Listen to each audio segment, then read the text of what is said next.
siap mendengarkan cerita dari saya?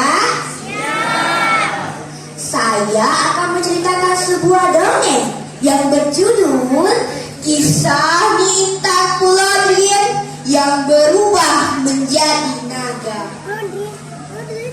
Alkisah pada zaman dahulu, di kampung Puladrian ada sebuah cerita. Di kampung Puladrian ada sebuah rumah adat Aceh yang besar dan memiliki halaman yang luas. Rumah tersebut letaknya berada di atas sawah-sawah, rawa-rawa, serta sungai. Rumah tersebut dihuni oleh seorang bangsawan, istrinya, dan guru balang, serta pelayan-pelayan yang banyak.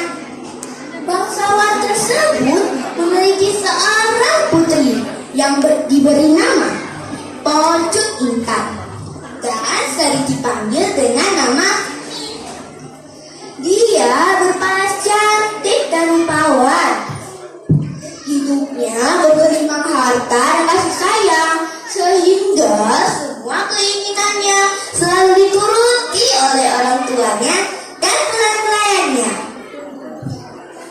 Di belakang rumah bangsawan ini banyak dipelihara hewan ternak seperti kambing, sapi, ayam, dan bebek yang dijaga oleh para pelayan.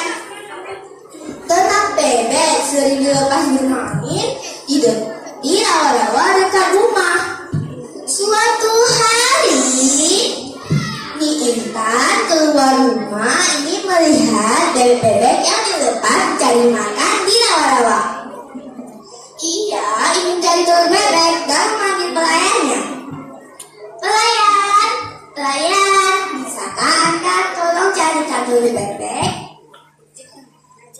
Baik nih, saya akan berusaha mencarinya. Lalu pelayan mencarinya di sekitar bebek-bebek bermain. Nyi Intan juga turut mencarinya. Beberapa saat kemudian, akhirnya Nyi Intan menemukan sebuah telur bebek dan dia memperlihatkannya ke pelayannya dengan hati yang gembira.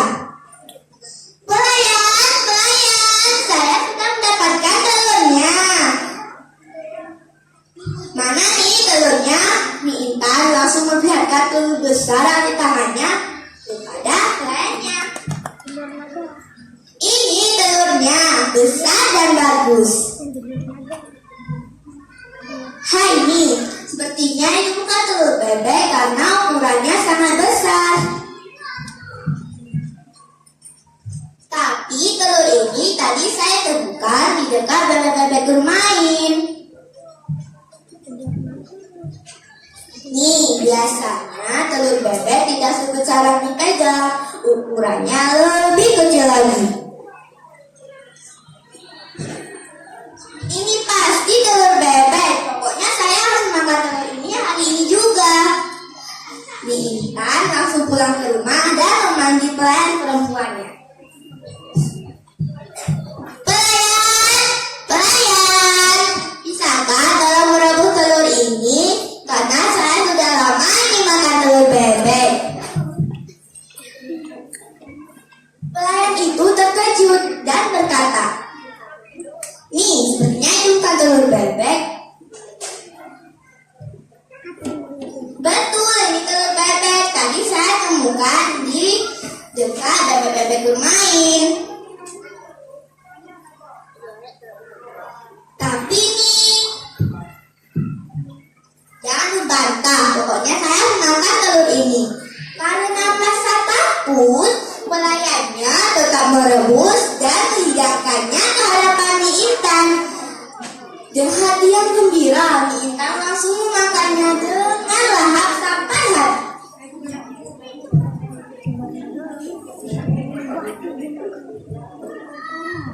Beberapa saat kemudian, setelah makan telur itu, tiba-tiba Nyi Intan merasa kehausan dan memanggil pelayannya.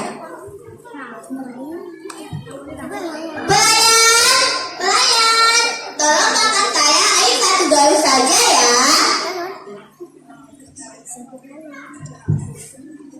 Baik nih, air satu gayung dibawa oleh pelayannya dan Mie Intan langsung meminumnya sampai habis.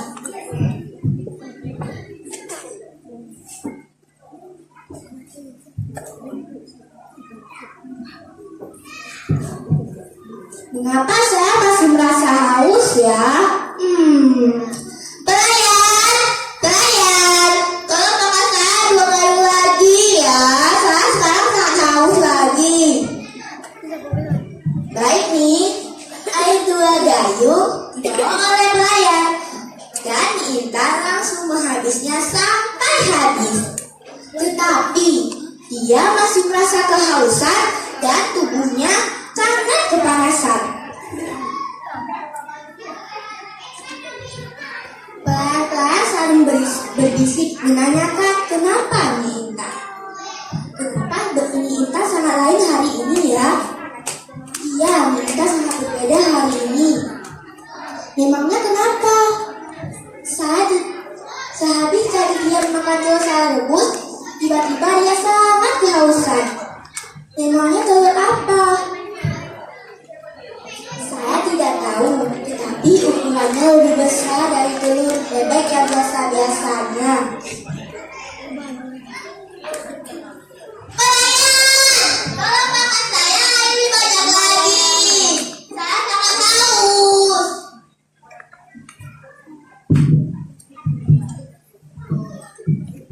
Pelayan-pelayan bergantian membawakan air untuk Mie Intan.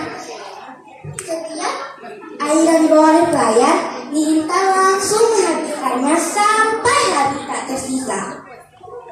Lama-kelamaan, Mie Intan berubah bentuk menjadi besar dan para pelayan tercengang melihatnya dan mulai berbisik. Jangan-jangan telur yang makan Mie Intan tadi bukan telur bebek. Saya sudah memperingatkannya tidak makan telur itu, tetapi dia memaksa saya untuk merebusnya. Pelayan, tolong makan air saya lebih banyak lagi. Pelayannya langsung membawa tempayan berisi air di bawah rumah ke hadapan Mie Intan. Mie Intan langsung meminumnya sampai habis tak bersisa.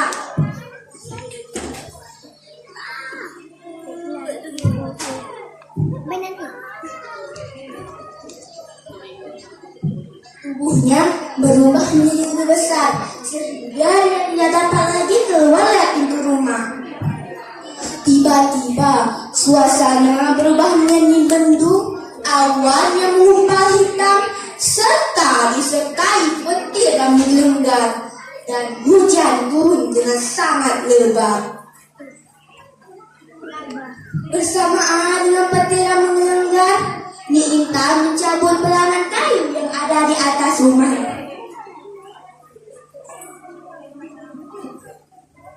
Lalu dia duduk di pelanan kayu tersebut.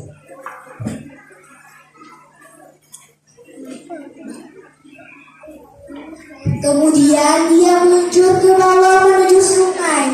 Akhirnya dia berenang ke laut.